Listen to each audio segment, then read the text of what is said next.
제가 보장드리겠습니다. 정말로 이것만 하면 10점만 오르는데 그게 뭐냐? 바로 입니다. 지금 바로 이거냐? 안 했으면 지금 바로 해. 나는 벌써 이 영상 올라온 게 중간고사 끝나고 3일이 지났는데 신경 쓰지 말고 바로 하세요. 바로 해 그냥. 그럼 무조건 성적이 나올 겁니다. 안녕하십니까? 인생 코치 장코치입니다. 이것만 하면 기말고사 때 무조건 10점은 보장한다. 제가 보장드리겠습니다. 정말로 이것만 하면 10점만 오르는데 그게 뭐냐? 바로 피드백입니다. 이 피드백이 너무 중요합니다. 그러니까 이제 중간고사가 끝났죠. 이제 이 중간고사가 끝나고 곧바로 해야 되는 게 첫 번째가 다음 개념 공부하고 이런 것도 아니고 바로 피드백을 들어가야 된다는 거예요. 피드백. 오늘은 이 피드백에 대해서 좀 중점적으로 한번 얘기를 해볼 겁니다. 이걸 왜 필요한지부터 이해를 하셔야 돼요. 제가 고등학교 1학년 때 평균이 한 4등급에서 5등급이 됐습니다. 그런데 고등학교 1학년 1학기 때부터 1학년 2학기 때는 한 3점대 초반, 2학년 1학기 때는 2점대, 2학년 2학기 때는 1점대 후반, 마지막 3학년 1학기 때는 약 한 1점 초반으로 마무리하면서 종교 4등 정도로 졸업을 했어요. 근데 여기에서 우리가 공통적으로 발견할 수 있는 게 뭐죠? 시험마다 성적이 올랐다는 거예요. 시험마다. 이 포인트를 잘 아셔야 돼요. 정말 저만의 노하우였는데 저는 시험이 끝나면은 다 놀러 갔거든요. 저도 시험 끝난 당일은 놀았어요. 근데 이것만큼은 꼭 지켰어요. 뭘 했냐? 무조건 피드백은 하고 놀았습니다. 피드백은 꼭 하고 놀았어요. 어쩌면 정말 저는 이 피드백이 없었다면은 절대로 내신이 이렇게 빠르게 오를 수가 없었을 것 같거든요. 그러면 앞에 있는 이 장코치가 성적 오른 거는 알겠어. 근데 나는 그러면 어떻게 해야 되냐? 궁금하시잖아요. 그 방법에 대해서 제가 지금부터 알려드릴 건데 제 말 믿고 이것만 딱 따라오면 끝나요. 제가 이것만 연구를 엄청 했거든요. 저희 코치마이웨이 학원에서 피드백 종이가 따로 있어요. 이 피드백 종이 구성에 대해서 약 진짜 7년간 계속 발전해 나가면서 만든 양식과 목차이니 따라오면 무조건 잘 될 겁니다. 엄청난 정보를 드릴 거니까 집중해 주세요. 먼저 과목별로 나눠야 돼요. 과목별로 나눠야 돼요. 왜? 내가 피드백을 했어. 근데 국어, 수학, 영어, 사회, 과학, 중구난방으로 다 피드백돼 있어. 그러면 어떻게 내가 알아볼 수가 있겠어요? 즉 피드백을 할 때 과목별로 노트를 좀 다른 걸로 하든 종이를 다른 걸로 하든 그렇게 하시면 됩니다. 자, 두 번째로 적어야 될 거는 틀린 것 플러스 맞았지만 찍은 것. 글씨가 좀 심하게 이렇게 할게 그냥. 틀린 것과 맞았지만 찍은 것. 이 두 가지를 뭉쳐합니다. 자, 왜 그러냐? 내가 맞았지만 찍었다. 그래서 오케이, 그거는 럭키, 너무 좋아요. 그럼 내가 이렇게 물어볼게요. 그게 객관식 번호가 다르게 나와서 또 찍으래. 그럼 또 맞출 수 있을까요? 즉, 내가 다른 경우의 수에서는 이 찍었던 게 틀릴 수도 있다는 거예요. 찍어서 맞은 것, 그리고 틀린 것. 이것들은 꼭 피드백을 해야 된다는 거예요. 여기서 정말 최상위권들은 요거까지 해야지 무조건 1등급 됩니다. 이것까지 해야지 100점이 돼요. 정말로. 1번, 2번, 3번, 4번, 5번 선지가 있어. 근데 1번 확실히 이거는 정답이 아니야. 2번 이거 애매해. 근데 3번 무조건 정답이야. 이거 무조건 정답 아니야. 이거 아니야. 그럼 무조건 우리 3도 체크하잖아. 근데 이때도 이 2번은 우리가 올랐던 걸로 간주해야 돼요. 필기하세요. 되게 중요합니다. 확실히 맞았지만 애매한 선지.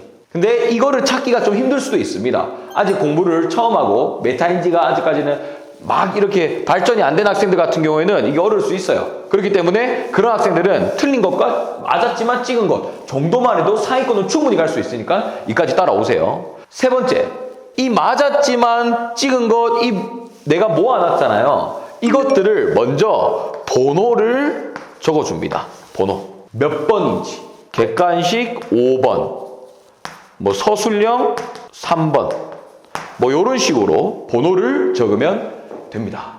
다음 네 번째, 여기서부터가 이제 집중하고 여기서부터가 이해를 잘해야 돼요. 왜 틀렸는지를 이제 적어야 되는 겁니다. 이 포인트를 잘 잡아야 돼요. 그러니까 내가 틀렸어. 그리고 내가 찍었지만 맞았어. 근데 이것들이 내가 왜 틀렸고 왜 찍었는지 이런 것들이 적어야 되는 거예요.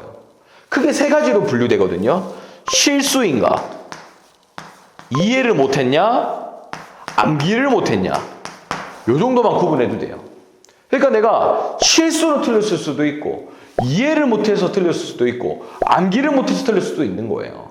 이 이해와 암기는 정말 사실 좀 깊게 들어가야 되거든요, 이거는. 이것만 얘기해도 좀 제가 지금 몇 시간째 떠들어 제낄 수가 있어요. 너무 오래 걸릴 거니까 이거는 그냥 간단하게 말씀드릴게요. 예를 들어서 임진왜란. 이 임진왜란에 대해서 내가 왜 일어났고 그 과정은 다 설명 잘할 수 있을 거고 이 배경은 뭐고 과정과 결과 이 결과로 해서 또 뭐가 일어났는지 이건 내가 다 잘 말할 수 있어. 근데 언제 몇 년도인지를 모른다라거나 싸운 그 위치를 모른다라든가 그런 경우에는 암기가 안 된 거고 과정을 다 설명할 수 있는 건 이해가 된 거다라고 보시면 돼요. 또 하나 예시 더 드릴게요. 과학 같은 경우에도 어떤 원리에 대해서 내가 막 설명을 잘해. 또 공식에 대해서도 막 설명을 잘해. 근데 이 공식에 대해서 바로 딱 얘기하라면 말을 못해. 근데 증명 과정을 적으면은 공식을 외울 수 있어. 이런 경우에는 공식이 암기가 안 되는데 이해가 된 거예요. 또 반대로 공식은 암기 내에서 공식은 말할 수 있어. 근데 이 공식이 어떻게 도출되는지 설명해보래. 근데 그걸 말 못해. 그건 이해가 안 된 거예요.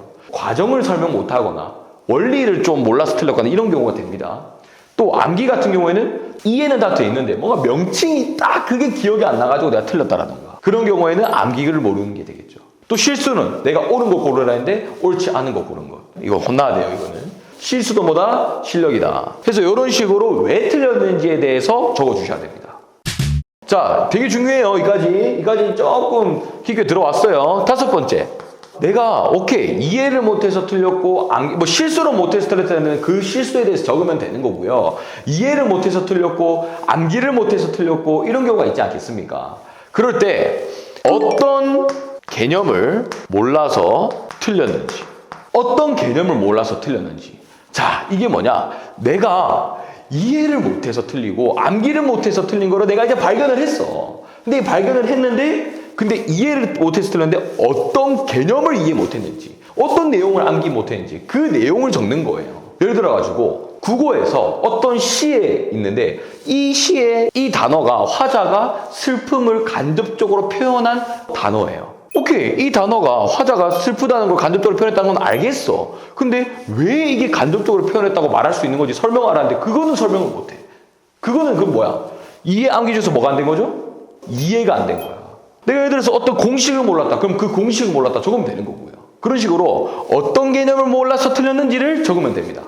여섯 번째. 자, 집중하세요. 너무 중요합니다. 집중하세요. 우리가 여기에서 많이 오류를 범해요. 피드백 할 때. 어떤 오류를 범하느냐?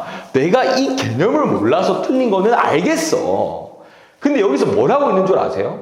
뜨끔거리는 학생들이 있을 거야. 자, 뭘 하고 있느냐? 그 개념을 그 자리에서 공부를 하고 있어. 우리 지금 이 내신 피드백을 하는 게 목적이 뭐예요? 내가 배웠던 개념들을 다시 알기 위한 목적도 있겠지만 주목적이 뭡니까? 내가 도대체 시험 때 이거를 왜 틀렸지? 그러면은 내가 다음부터는 어떻게 하면은 이렇게 똑같은 실수를 안 할 수 있을까? 그거를 우리가 보는 거잖아요. 근데 여기에서 어떤 오류를 범하냐? 내가 이 개념을 몰랐는데 이 개념에 대해서 공부를 하고 있다니까? 공부하는 건 괜찮아요. 저도 공부를 했어요. 근데 공부하고 끝났다고 생각해버려. 그러면 안 되는 거예요.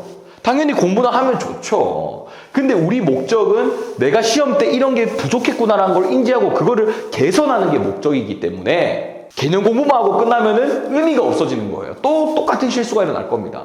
그럼 그걸 방지하기 위해서 뭘 해야 되냐? 이 6번을 꼭 해야 되는 거예요. 이 6번을.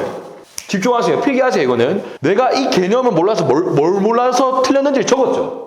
그러면 이 개념이 어디에 나오는지를 적어야 되는 거예요. 그 개념이 어디에 나오는지.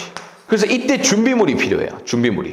중학생들 같은 경우는 대부분 학교에서 준 교과서라던가 프린트에서 다 나오죠. 근데 고등학생들 같은 경우에는 뭐 부교재 그 외적인 외부 문제로 나옵니다.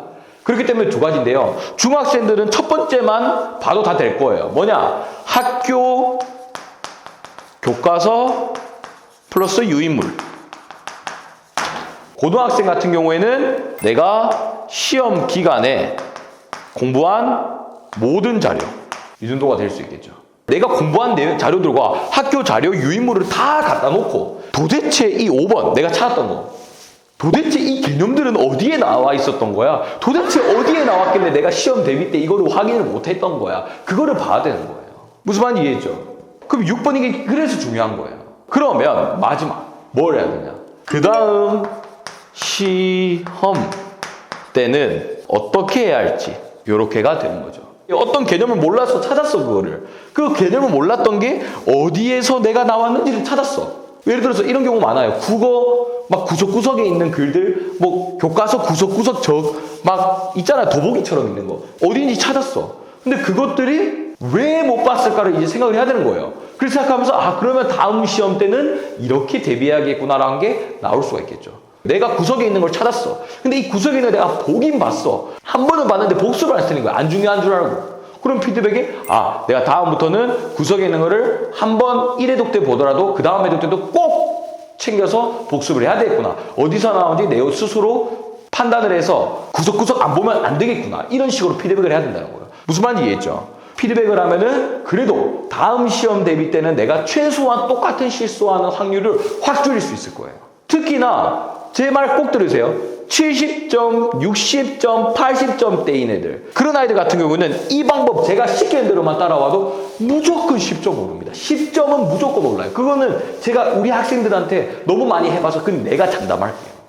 제가 한번 총정리해 드릴게요. 자, 과목별로 구분을 한다. 그리고 틀린 것, 맞은 것, 찍은 것. 이것들을 내가 한번 분류를 한다. 근데 최사위권 같은 경우에는 확실히 내가 맞았어. 근데 애매한 선지가 있어. 그것까지 다 모아버리는 거예요.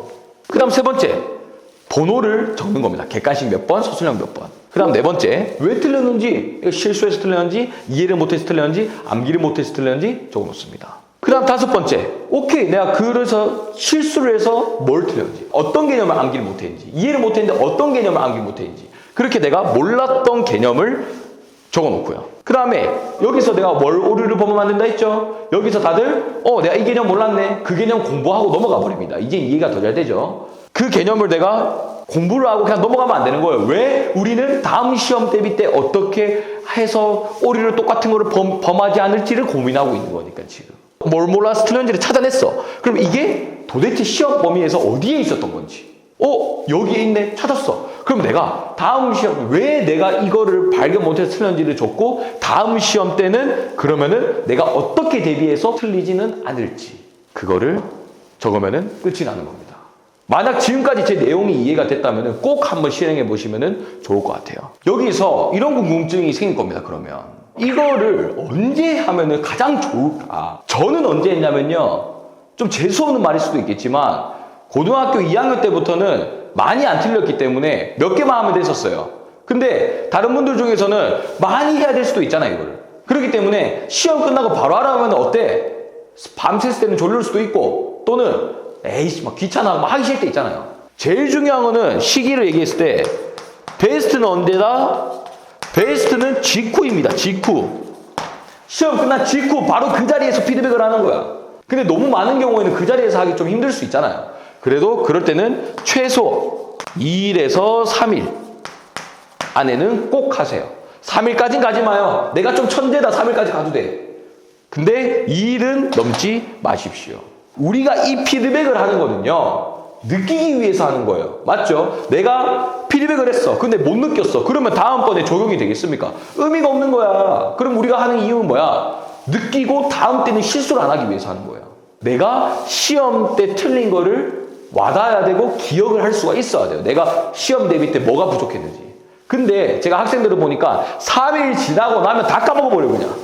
뜨끔거리는 학생들 있죠. 꼭 3일이 아니더라도 나는 하루 지나면은 시험 때 내용들을 다 까먹고 이런 사람이다. 그러면은 하루 내로 하세요. 즉 기준점은 뭐다? 내가 느낄 수 있게끔 이번 시험 대비 과정이 까먹지 않을 기간 내에는 꼭 하세요. 제가 말한 대로만 따라온다면은 아까 뭐라 했죠? 최소 10점 보장드리겠습니다.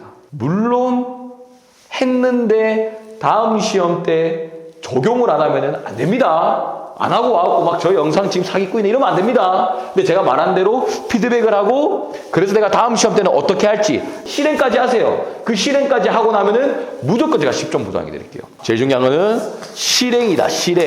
이거를 실행하는 게 중요합니다. 제가 약간 강의 스타일이 이렇다 보니까 저 화난 거 아닙니다. 화난 거 아니고 자 이제 이 정도까지 다 마무리가 됐는데요. 너무 중요합니다. 제가 이런 기억이 나요. 고등학교 2학년이었을 겁니다. 그때 역사 공부를 했는데 내가 교과서에 있는 내용을 달달 외울 정도로 다 외웠고요. 그리고 문제집 있는 것들 평가 문제집 다 외웠어. 근데 하나 틀린 거예요. 열이 받는 거야. 왜 틀렸지? 어디서 틀렸지? 하면서 다 찾아봤거든요. 이 과정을 했던 거야. 시켜서 한 게 아니고 열받아서 하게 되더라고요. 그렇게 해서 하고 나니까 뭐가 문제가 된 줄 아세요? 다른 문제집에 있는 것들은 다 잘 풀었지만 교과서에 있는 사진들을 안 박은 거야. 역사 교과서에 있는 사진, 그걸 안 봐가지고 내가 시험 때 틀린 거예요.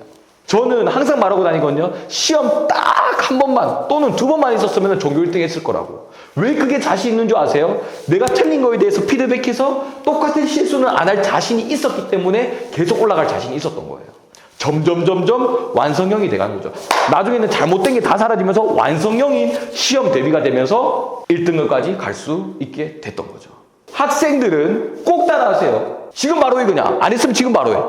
나는 벌써 이 영상 올라온 게 중간고사 끝나고 3일이 지났는데 신경 쓰지 말고 바로 하세요. 바로 해 그냥. 그럼 무조건 성적이 나올 겁니다. 다음 영상에서는 더 좋은 내용들을 들고 오도록 하겠습니다. 혹시 이 영상이 도움이 되셨다면 저 처음 해봅니다. 구독, 좋아요, 댓글, 알림 설정까지 꼭 한번 부탁드릴게요.